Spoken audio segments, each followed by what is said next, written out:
Urutan yang pertama dari 10 ini adalah keluarnya Dajjal. Ini urutan pertama. Dajjal, jemaah sekalian, adalah diambil dari kata-kata Dajjalah yang berarti kekacauan. Dajjal ini akan keluar nanti dari negeri Persia. Sebuah kota dalam hadis sahih dikatakan dari wilayah namanya Yahudiyah. Allahu alam apakah dia dari turunan Yahudi atau bukan, tapi yang jelas Dajjal nama orang, dipastikan disebutkan namanya dan cirinya. Dan dia akan diikuti dari wilayah Yahudiyah tadi, di wilayah Khurasan, kalau sekarang wilayah Iran, negeri Iran sekarang. Diikuti dengan 70.000 dari orang-orang Yahudi Khurasan. Dia akan keluar membuat kerusakan selama 40 hari. Kata Nabi SAW, 40 hari itu sehari seperti setahun, sehari lagi yang kedua seperti sebulan, hari yang ketiga seperti sepekan, dan sisa harinya seperti hari kalian. Ulama hadis mengatakan yang dimaksud adalah sehari pertama seperti setahun, memang setahun maksudnya. Jadi Dajjal akan buat kerusakan setahun, 2 bulan, 2 pekan. Dia akan keliling muka bumi semuanya, dan kata Nabi SAW, seluruh bumi ini akan dimasuki oleh Dajjal. Tidak tertinggal satu lorong, gang, jangankan kota atau desa, kecuali Dajjal akan masuk ke dalamnya, kecuali Madinah dan Mekah. Tidak bisa dimasuki oleh Dajjal. Kata Nabi SAW dalam hadis sahih, karena di setiap pintu gerbang Mekah dan Madinah, malaikat menghenuskan pedangnya dan menghalau Dajjal sehingga Dajjal tidak bisa masuk. Ciri-ciri Dajjal disebutkan dalam banyak hadis yang sahih adalah mata kanannya yang paling pertama rusak, seperti anggur kering. Kata Nabi SAW dalam hadis sahih, ketahuilah Dajjal buta mata kanannya dan Tuhan kalian tidak buta. Karena dia akan mengaku sebagai Tuhan. Mungkin Bapak Ibu tanya, bagaimana bisa orang mau mengikuti dia? Karena dia diberikan kelebihan sama Allah SWT. Dalam hadis sahih juga disebutkan kalau dia masuk ke dalam sebuah tempat, lokasi, wilayah, dan dia mengaku sebagai Tuhan, orang-orang ikutin, maka wilayahnya jadi subur, peternakannya jadi banyak, hujan turun dari langit, tanaman-tanaman mereka jadi subur. Memang fitnah, Allah turunkan tanda-tanda hari kiamat. Kalau wilayah itu tidak beriman kepada dia sebagai Tuhan, maka jadi kering, tandus, cobaan dari Allah Subhanahu Wa Taala. Makanya kata Nabi SAW disebutkan cirinya Dajjal mata kanannya rusak dan seperti anggur yang rusak. Ya. Kemudian dia orangnya memiliki kulit yang kehitam-hitaman serta memiliki dahi yang lebar. Setiap orang beriman bisa membaca di dahinya tertulis 3 huruf kafara. Semua orang yang ngerti tulisan Arab, tidak ngerti tulisan Arab akan bisa tahu dan baca itu. Di dahinya tertulis naudzubillah kafara, kufur. Semua orang muslim, orang beriman bisa baca itu. Rambutnya keriting dan orangnya tinggi besar. Dia akan mengaku sebagai Tuhan dan Dajjal akan diikuti kata Nabi SAW dengan pohon, dengan gunung, bergunung-gunung makanan. Allahu alam maksudnya bergunung-gunung ini seperti apa, tapi Dajjal kemungkinan besar memiliki banyak sekali persiapan yang dia akan berikan kepada wilayah-wilayah yang beriman kepadanya. Kata Nabi SAW, kalau kalian dengar Dajjal keluar di satu lokasi, maka menghindarlah. Walaupun kalian harus lari ke gunung, tapi kalau seseorang di antara kalian bertemu dengannya, maka kokohkanlah, artinya kuatkanlah iman kalian walaupun kalian harus dibunuh. Dajjal ini memiliki di tangan kanannya api, kelihatan besar. Allahu alam di telapak tangan atau di sebelah kanan tubuhnya.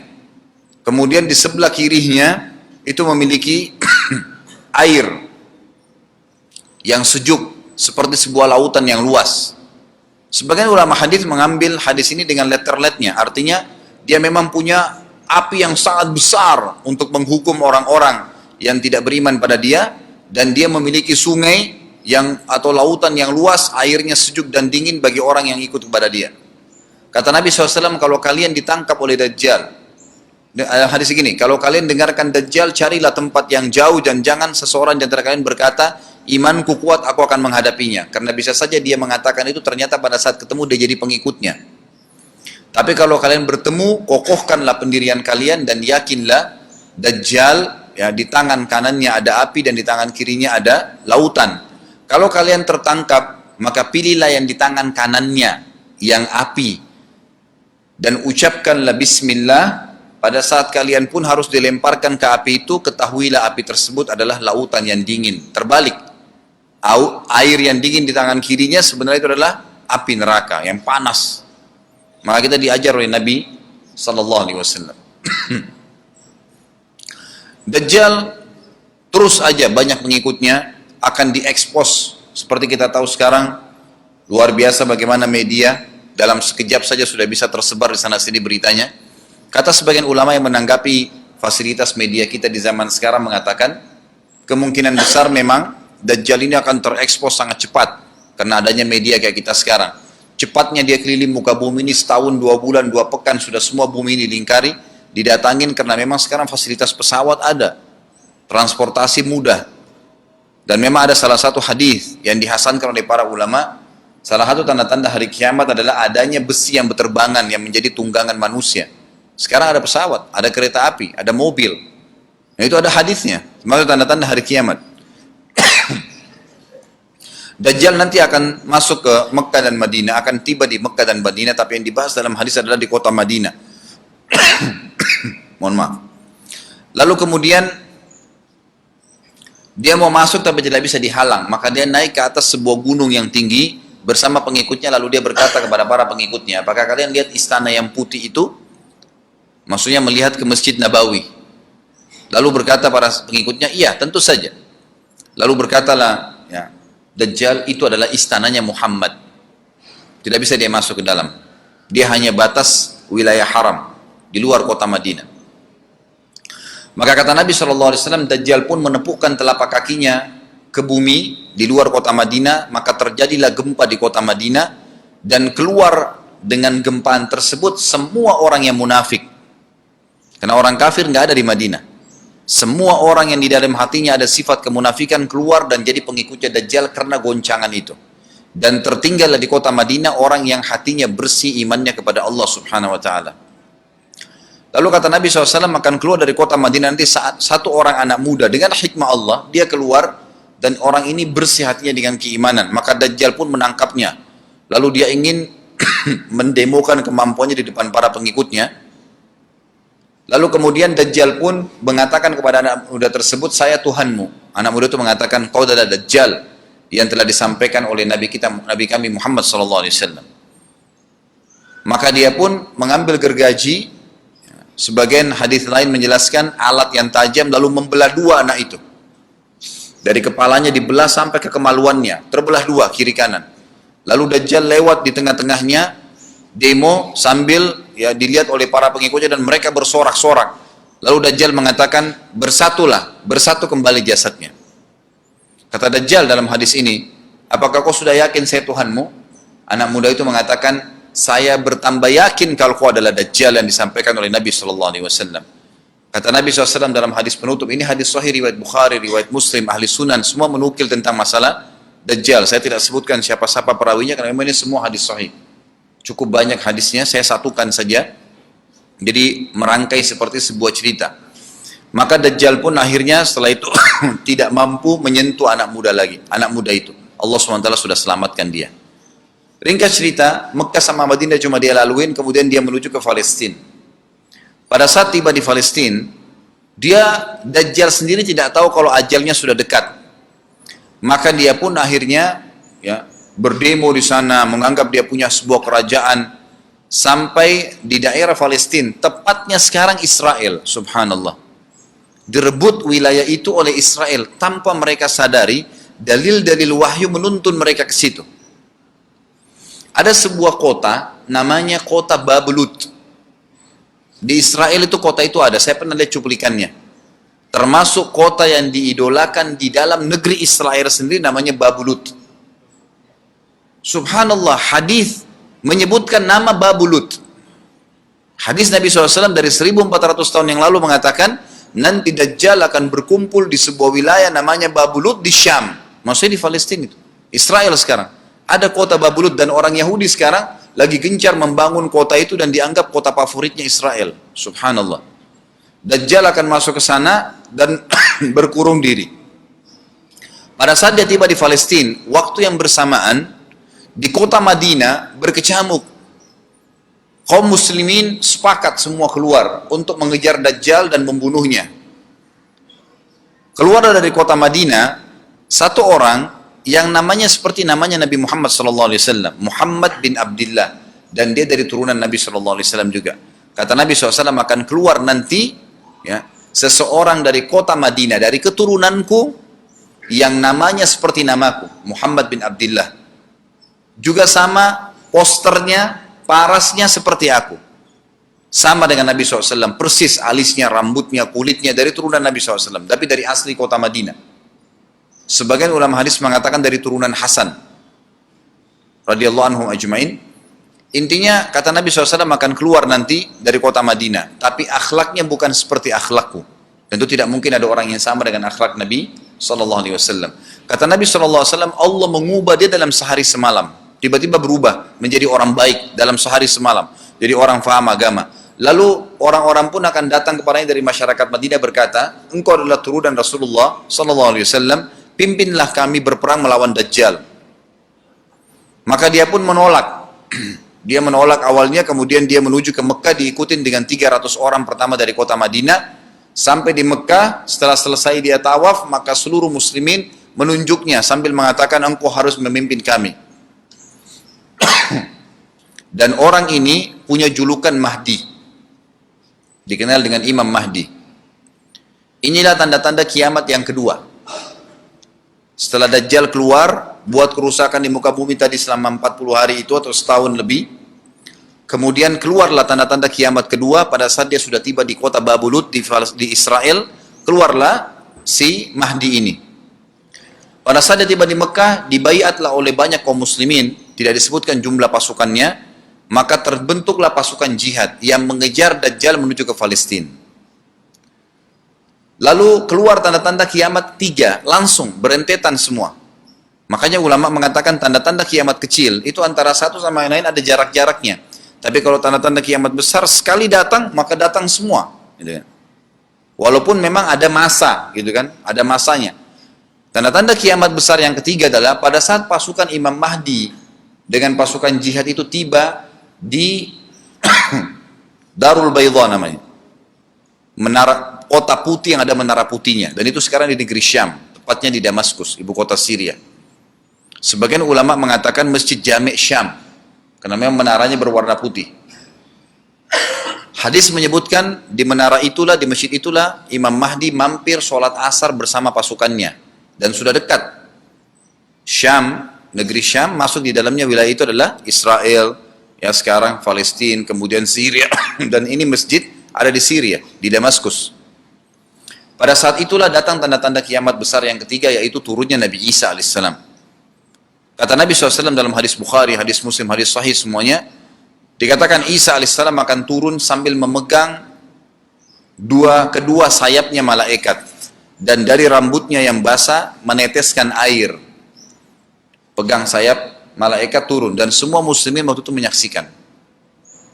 Ya masih hidup zaman itu menyaksikan, dan ini wahyu, penyampaian, pasti terjadi. Maka dia pun turun, lalu kemudian dia masuk, dan orang-orang pada saat itu mengenalnya kalau dia adalah Isa, dan mereka sudah tahu ini masanya, turunnya, keluarnya Dajjal. Ini Mahdi sudah ada. Mereka tahu akan turun Isa. Sudah ada informasi, seperti saya sampaikan ke Bapak Ibu sekarang, itu muslimin di zaman itu sudah tahu semua. Maka Isa pun alaihissalam waktu itu dipersilakan oleh Mahdi untuk jadi imam, maka dia pun mengatakan tidak. Imam dari kalangan kalian. Dan kata Nabi SAW, ini kemuliaan bagi umat ini, karena Nabi sholat di belakang umat ini. Semestinya kalau ada Nabi, pasti Nabi jadi imam. Tidak mungkin digantikan oleh manusia biasa. Tapi waktu itu Imam Mahdi menjadi imam dan Nabi Isa sholat di belakangnya. Perlu anda tahu juga hadis Nabi SAW yang sahih yang berbunyi, kalau Musa dan Isa hidup di zaman aku sudah diutus, niscaya keduanya akan jadi pengikutku. Jadi memang kena kebenaran agama ini dibawa oleh Nabi SAW. Baik, sholatlah mereka, kemudian mereka menuju ke Palestina. 3 tanda-tanda kiamat sekaligus terjadi. Pada saat menuju ke Palestina, tiba di pintu gerbang Babulut. Dan di wilayah Babulut ini, kata Nabi SAW, nanti Isa akan masuk dan membunuh Dajjal. Dan setelah membunuh Dajjal, maka seluruh pengikut Dajjal dari kaum Yahudi akan bersebaran, sembunyi di bawah batu dan pohon, di atas batu dan di bawah pohon. Semuanya batu dan pohon itu akan berbicara kepada setiap pasukan mujahidin, berkata, wahai muslim, ini Yahudi di atas saya atau di bawah saya. Batu bilang ini Yahudi yang sembunyi, yang pohon mengatakan, wahai muslim, ini Yahudi, bunuhlah dia. Maka dibunuhlah orang-orang Yahudi tersebut yang menjadi pengikut Dajjal oleh kaum muslimin. Kecuali satu pohon, namanya pohon Garqat. Pohon Garqat ini pohon yang daunnya kadang-kadang agak kering dan ada duri-duri, ya, batangnya ada durinya. Subhanallah, pohon ini dikenal dengan pohon Yahudi karena satu-satunya pohon yang tidak akan bicara nanti adalah pohon ini. Dan apakah Bapak Ibu sudah tahu sekarang pemerintah Israel besar-besaran menanam pohon itu? Subhanallah. Kalau Anda lihat di berita tentang apa yang sekarang ditanam di negeri Israel orang Yahudi, maka yang paling banyak adalah pohon Garqat. Bahkan cuplikan yang saya lihat tentang Babulut itu pohon Garqatnya sudah sangat besar-besar. Diameter sudah 3 meter, 4 meter ke atas. Mereka sangat tahu tentang hadis ini. Tapi memang orang Yahudi, sebagaimana Ibnu Abbas katakan radhiyallahu anhu, beliau mengatakan firman Allah SWT tafsirnya surah Al-Fatihah, ghairil maghdubi alaihim, bukan orang-orang yang kau murkahi ya Allah, ihdinas siratal mustaqim, tunjukkanlah kami jalan yang lurus, siratal ladzina an'amta alaihim, jalan orang-orang yang telah kau berikan petunjuk, maksudnya orang-orang yang beriman. Ghairil maghdubi alaihim, bukan orang yang kau murkahi. Kata sahabat Nabi Ibnu Abbas radhiyallahu anhu adalah orang-orang Yahudi. Allah murka sama mereka karena mereka tahu kebenaran tapi mereka tidak mau ikutin. Itu cirinya orang Yahudi. Bahkan Allah mengatakan tentang mereka terhadap Nabi SAW, ya'rifuna kama ya'rifuna abna'ahum.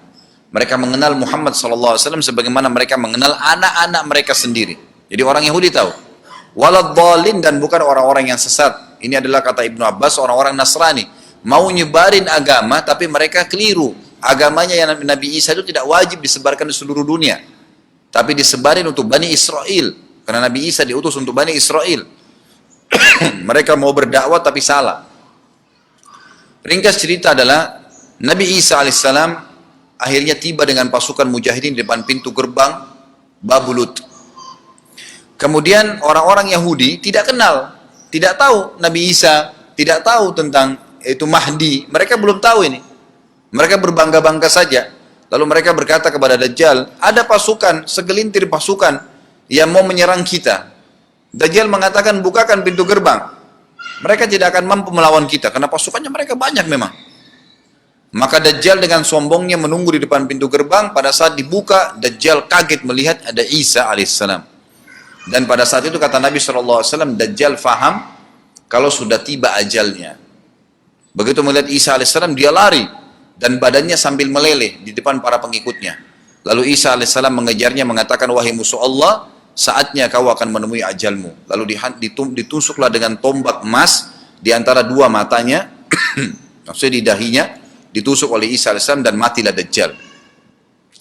Pada saat Dajjal mati, pengikutnya pada ketakutan semua. Mereka anggap Dajjal Tuhan, mereka anggap Dajjal orang yang perkasa lah, orang yang kebal lah, beragam macam kelebihan. Mereka kaget pada saat mati, maka bertebaranlah mereka dan akhirnya mereka sembunyi di bawah pohon dan batu, di atas batu. Kemudian seperti saya katakan tadi, hadis menjelaskan, batu dan pohon akan memberikan penjelasan, hai muslim ini Yahudi, bunuhlah. Maka dibunuhlah pada saat itu mereka. Lalu Nabi Isa AS memimpin di muka bumi, dan kata Nabi SAW, pada saat itu Islam, agama Islam yang dibawa oleh Nabi SAW akan masuk ke semua rumah di muka bumi, gak tersisa. Satu dunia ini semuanya Islam. Hadis sahih, kata Nabi SAW, Islam akan masuk ke setiap rumah, bi'izzil aziz au bidzilli dhalil, dengan kemuliaan atau terhina. Yang tidak mau terima dibunuh. Enggak ada lagi penolakan terhadap Islam. Itu hadis sahih. Maka Nabi Isa alaihissalam memimpin pada saat itu, disebutkan dalam hadis 40 tahun dengan ketenangan menerapkan hukum Islam. Kata Nabi SAW, bagaimana awal umat ini bisa sesat sementara aku yang pimpin? Dan bagaimana akhir umat ini bisa sesat sementara yang pimpin mereka Isa dengan menjalankan hukum-hukumku. Jadi Nabi Isa alaihissalam nanti menerapkan Al-Quran. Seperti yang kita lakukan, sholat, segala ini sudah selesai, dikerjakan semua. Dan dalam hadis lain dikatakan Isa alaihissalam akan menghancurkan semua salib, membunuh semua babi. Enggak ada seekor babi pun hidup di muka bumi pada saat itu, semua salib dihancurkan. Dan yang menjadi, tidak ada agama lain. Semua, Nasrani, Yahudi, Hindu, agama apa saja habis semuanya. Semuanya beriman kepada Allah subhanahu wa ta'ala dan menjadi muslim.